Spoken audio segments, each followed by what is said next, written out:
ولقد أرسلنا إلى ثمود أخاهم صالحا أن اعبدوا الله فإذا هم فريقان يختصمون قال يا قوم لم تستعجلون بالسيئة قبل الحسنة لولا تستغفرون الله لعلكم ترحمون قالوا اطيرنا بك وبمن معك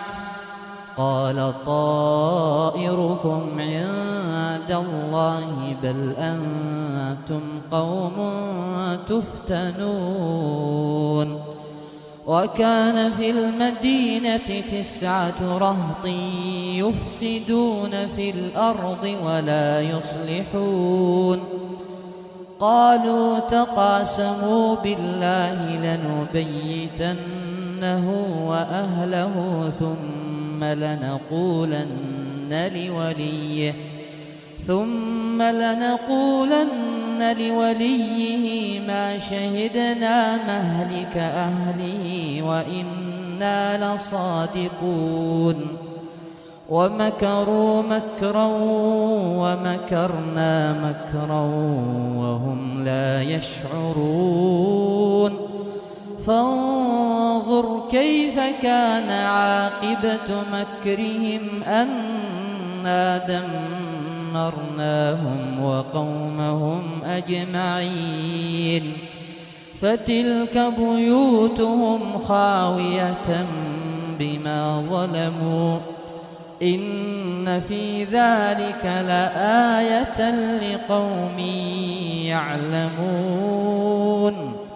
وأنجينا الذين آمنوا وكانوا يتقون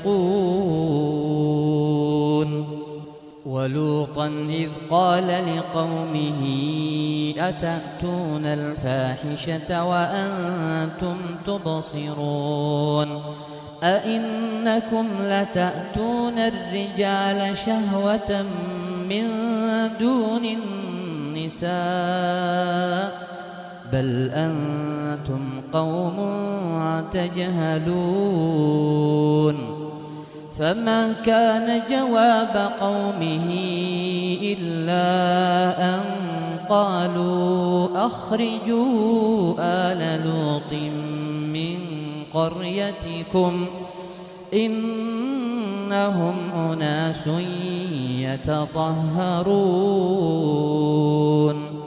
فأنجيناه وأهله إلا امرأته قدرناها من الغابرين وأمطرنا عليهم مطرا فساء مطر المنذرين قل الحمد لله وسلام على عباده الذين اصطفى الله خير أما يشركون